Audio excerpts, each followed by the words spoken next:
Medigap changes for 2020 and what to expect for increases in Medicare Part B for 2020 and 2021. Brought to you by my man J.O. at MaximizeYourMedicare.com.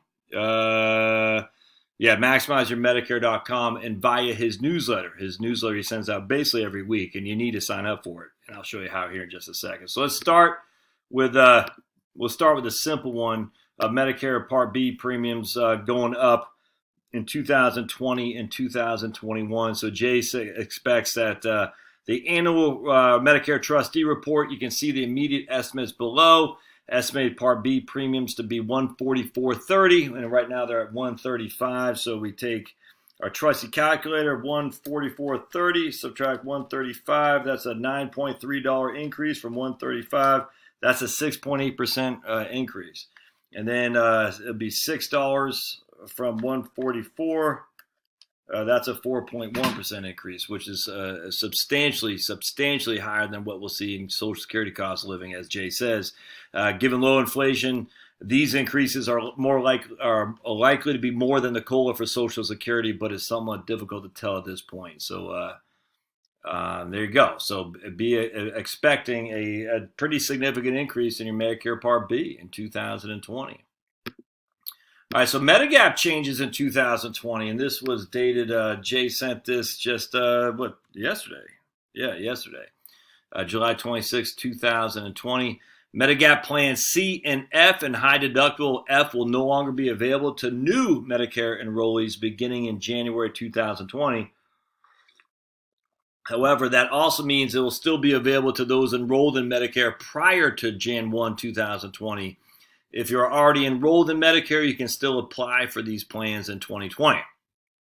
You can switch from Plan F to Plan G, but your acceptance into Plan G is not necessarily a certainty. This will vary from carrier to carrier. In some states, this is guaranteed via special Medigap rules. Can you switch from Plan G to Plan F? Yes, there are reasons for this, but the difference may be fading. Plan F means that you do not have to administer or monitor the Part B deductible.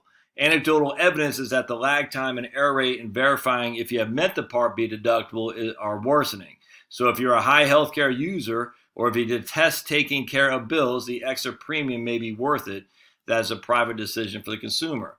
Guaranteed issue for Medigap will now include Plan G. This is a previously unpublicized, not even in my direct questions to carriers had an answer. That means if you're entitled to a special enrollment period to Medigap, that means you can also enroll in Plan G. Existing Plan F policy holders are unaffected. Your coverage will be changed in the future. There has been a lot of debate regarding future rate increases because being higher due to the fact there'll be no new enrollees. I'm telling you, this is the thing I get concerned about with Plan F, and I am nowhere near an expert. I put two and two together. If you don't have new blood coming in, and the only blood in there is getting older and dying off, and older and sicker, inherently doesn't that mean the premiums got to go up across the board? Because you don't have younger, healthier people coming in. You only have older, worsening, sicker people staying in there. I would think that would mean that to be true. But let's see. However, that entirely assumed that these pools were not changed in the past. That assumption is patently untrue. Carriers adjust the risk pools of policyholders now, so 2020 doesn't really represent a major change to the definition of risk pools. They adjust the risk pools of policy. I don't get that. I mean, I get what he's saying. 2020 doesn't necessarily have to happen, but what about 2025? No, I don't know. A stunning lack of clarity. The CMS and carriers have done a pretty poor job of making the details clear. Vaguely stating that plans that pay for Part B deductible will be discontinued is not nearly adequate enough. So that's what they're talking about. Plans in Medigap and Medicare supplements, the same thing. Vaguely stating that the plans that eliminate your deductible will be discontinued. That doesn't say much. Well, what does that mean? The reason it matters is that people who may have wanted to retire in order to access Medigap plans that cover Part B excess, plans F and G. See, this is why I need somebody like Jay or Danielle down there at Boomer Benefits. How can you possibly know this stuff? And I don't care if you're freaking, I was listening to podcasts on the Bogleheads. I didn't even know they had a podcast. My man Jack up in Fairfax, Virginia, Jack Zarinsky, but I think I pronounced his name wrong. It's not Ski, it's Zarinsky. I think it's what it is, Zarinsky, something like that. But anyway, he was telling me about the Boglehead podcast, and the guy on there was talking about Bill Bernstein and stuff, and they talk about the mathematics behind returns and stuff, and that's great for the academics, but how does the average Joe understand that? He can't. And same thing here. How does the average Joe understand? I mean, just listen to the sentence. So this is Jay. I mean, this is not Jay writing above our heads. This is how it works. The reason it matters is that people may have wanted to retire in order to access Medigap plans that cover the Part B excess, plans F and G. The newsletter wrote about the situation where Plan G was not part of Medigap guaranteed issue rights. This has been adjusted by the CMS to include Plan G, which does cover the Part B excess, and yet no information about this change was provided. I have no clue what that means. Part B excess, is that I guess that's a deductible? Is that the excess? I don't know. That's nuts. But anyway, so that's why it matters, because you don't know, I don't know. Only people like Jay would know, and that's why you need to talk. I mean, I don't get paid from Jay. I trust him. I like him, and he knows what the heck he's talking about. And that's why you need to go see someone like Jay as a broker who knows what the heck they're talking about. Part D dodges a big problem. POTUS canceled his proposal on prescriptions. The unintended result would have changed the way the math works inside the Part D coverage gap, e.g. the donut hole, or AKA the donut hole. The net result would have been that people have remained inside the coverage gap for a longer period. That would have resulted in higher out-of-pocket costs for a longer period of time. So that means more expensive. So I guess Trumpster got rid of that. So that's good. 2020 will bring a different problem with those with high drug costs. We already know that the general form of Part D in 2020, the deductible increased to $435. Okay, so you're paying $35 a month and you got a $435 deductible. The coverage gap is now wrongly named. Once you meet the deductible, you pay 25%. The remainder is paid by a combination of a discount from the pharmaceutical company and the Part D MAPD, Medicare Advantage Part D plan. I don't know what that means. The catastrophic coverage stage doesn't begin until you reach, you got a couple typos there, my man Jay. The catastrophic coverage stage doesn't begin until you reach 6350, which is much higher than it was in 2019. That means that people will remain in the coverage gap for a longer, costlier period of time. For people that always hit the catastrophic stage, that means out-of-pocket expenses will increase by as much as $1,250 a year.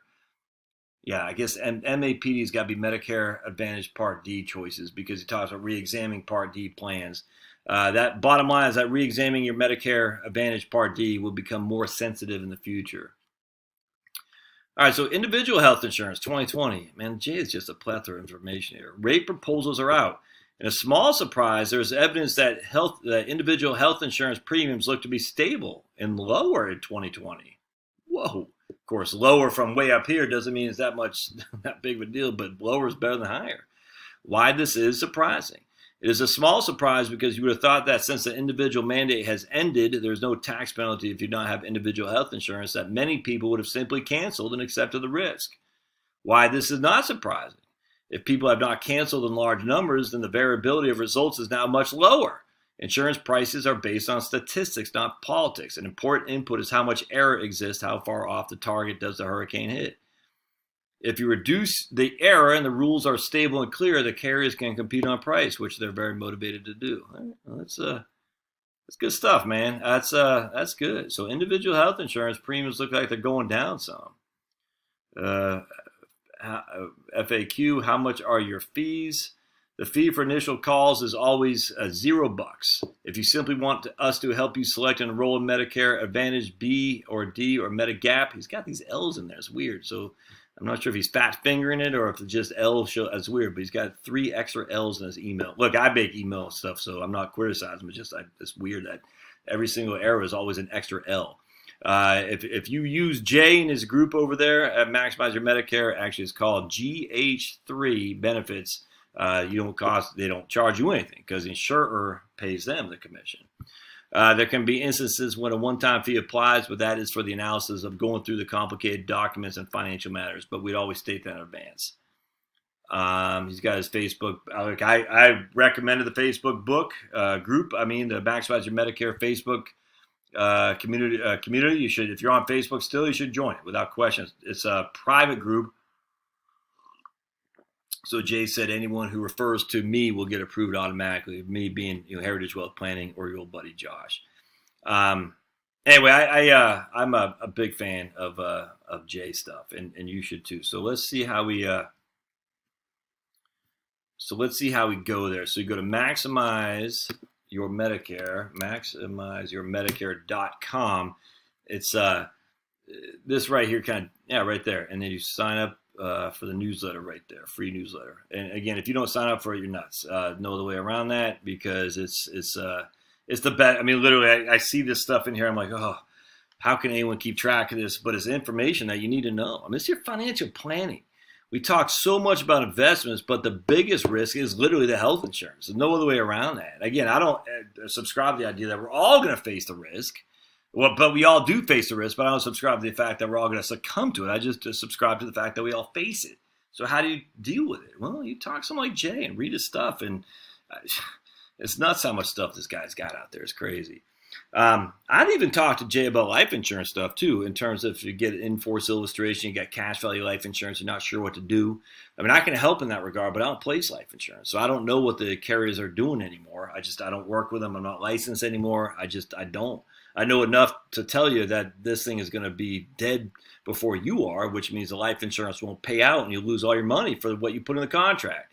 All right, that's great, but what do we do to replace it? What do we do for annuities and stuff that you have outside of an IRA? We got pretty significant tax hurdles to clear if you were to cash that out. Well, you don't want to do that, but you do want to talk to a respectable guy. I don't know. I know Jay's licensed. I just don't know if he still does that. I don't know, but you definitely want to talk to him for sure, so you can take care of your Medicare, take care of your life insurance, and take care of your annuities. It makes sense to me, man, and he'll tell you what he gets paid. Absolutely. All right, maximizeyourmedicare.com. Sign up for Jay's newsletter. I literally don't get paid. He doesn't. It's not like that. I just want to bring you people who I find to be trustworthy, that I trust implicitly, that will know what the heck they're talking about, and that will listen to what you need, and then try to create a plan for that.